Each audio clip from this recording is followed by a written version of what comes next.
டேய் என்னாச்சுடா? ஐயோ டேய் வெட்டிக்கிட்டியாடா? டேய் டேய் அவன் கையை வெட்டிட்டான்டா. அட சோம்பேறி பையல, கையை வெட்டிட்டாங்களே. நீங்களா ஃப்ரெண்ட்ஸாடா?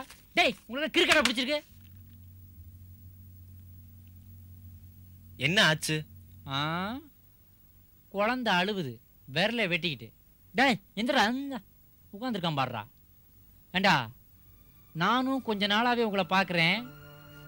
உங்க நட உட பாவனை எதுவுமே சரியில்லையே. ஏதோ முக்கியமான மேட்டர்ல மாட்டிக்கிட்டு திணறிக்கிட்டு இருக்கீங்க போல இருக்கு. என்னடே ஒன்னதாண்டா, நான் வந்து 1/2 hour ஆகுது, கெட்டப்பே மாத்திட்டு உட்காந்துட்டு இருக்கிறேன். நீங்க என்னடா விட்டத்தையே பார்த்துக்கிட்டு இருக்கீங்க? என்னடா விஷயம்? டேய் உங்க 3 பேருக்கு ஒரு மேட்டர் சொல்றேன்.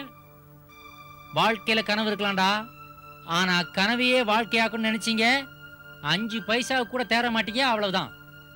வீட்டில் உட்காந்து விட்டத்தை பார்க்குற நேரத்துக்கு வெளியில போய் ஒரு 4 நல்ல மனுஷனை பார்த்தீங்கன்னா பொழப்புக்கு வழி தேடலாம்டா. டேய் உனக்கும் தான்டா. உங்க வீட்டுல இருந்து லெட்டர் வந்திருக்கு, இந்தா. அடுத்தவன் லெட்டர்லாம் படிக்காதீங்கடா, முதல்ல நாரியும் தெரிஞ்சுக்குங்க. அதை அடுத்தவன் சம்பளத்துல சாப்பிட்றவன் சொல்லக்கூடாதுடா. டேய் உங்க அம்மா என் பேருக்கு எழுதுன லெட்டர்டா இது, பாரு பாரு. டேய் உங்க பெரியம்மா பொண்ணுக்கு அடுத்த வாரம் கல்யாணம் மாட்டா, நீ கட்டாயம் வரணும்னு எழுதியிருக்காங்க. அப்புறம் இன்னொரு மேட்டர் எழுதியிருக்காங்க, என்னன்னு கேட்க மாட்டியா? என்ன? உங்க மதருக்கு இந்த புதர் பிடிக்காதாம்ல, இதை முதல்ல எடுத்துட்டு வர சொன்னாங்க. என்ன? அம்மா இல்லடா, ஆண்டவனே வந்து சொன்னாலும் எடுக்க மாட்டேன், இது லட்சிய தாடி. ஆமா, ஆண்டவனுக்கு இதை விட்டா வேற வேலை இல்லை பாரு. போடா டே போடா, உங்களை எல்லாம் திருத்தத்துக்கு பேசாம பிச்சை எடுக்கலாம்டா.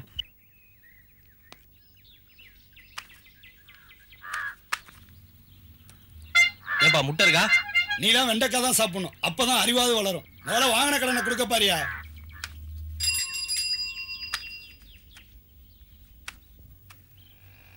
ஒரு கிலோ தக்காளி கொடுங்க. யோ இதெல்லாம் போடியா, ஆம்பளை உனக்கு அவ்வளவு விளக்காரமா இருக்கா? யாராவது ஒருத்தர் கொடுங்க. பொம்பளை வந்தோன்னு வாங்குற, இதை முதல்ல இட போடியா. Sorry madam. யோ குடியா தாங்க, இதை முதல்ல இட போட்டு குடியா. சாரி நீங்கன்னு கவனிக்காம சண்டையெல்லாம் போட்டு ரொம்ப சாரி. முதல்ல இட போட்டு குடியா, எவ்வளவு நேரமா காத்துக்கிட்டு இருக்காங்க.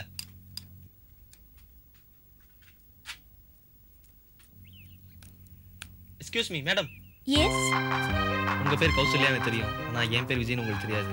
நான் எதிர் வீட்டு மாடலாம் இருக்கேன், நீங்க துளசி மாடத்தை சுத்தி சுத்தி தினசரி பார்த்து நான் உங்களை பார்த்துக்கிட்டு இருக்கேன். ஆனா நீங்க என்னை பாக்குறீங்களா இல்லையாங்கிறது எனக்கு தெரியாது. தனியா கரெக்ட் பண்றேன் பாருடா.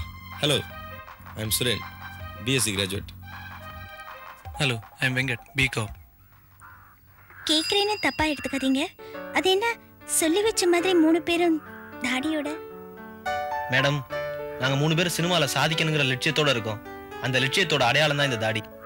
என்னைக்கு நாங்க ஜெயிச்சதுக்கு அப்புறம் பத்திரிக்கையில என் போட்டோ வரும்போது என் படத்தை போட்டு கீழே விஜய்னு பேர் போடாம இந்த ஜனங்களுக்கு இவன் தான் விஜய்னு தெரியுதோ அன்னைக்கு தான் இந்த தாடி எடுக்கலாம்னு இருக்கோம். யங்ஸ்டர்ஸ் நீங்க லட்சியத்தோட இருக்கிறது எனக்கு ரொம்ப பிடிச்சிருக்கு. ஆனா இந்த வயசுல நீட்டா ட்ரிம்மா இருக்கிறத விட்டுட்டு இப்படி தாடியோட, நான் நினைக்கிறேன் இந்த தாடி தான் உங்க பர்சனாலிட்டிக்கு மைனஸ் பாயிண்ட்னு. அதுக்கு மேல உங்க விருப்பம். ஓகே, நான் வரேன்.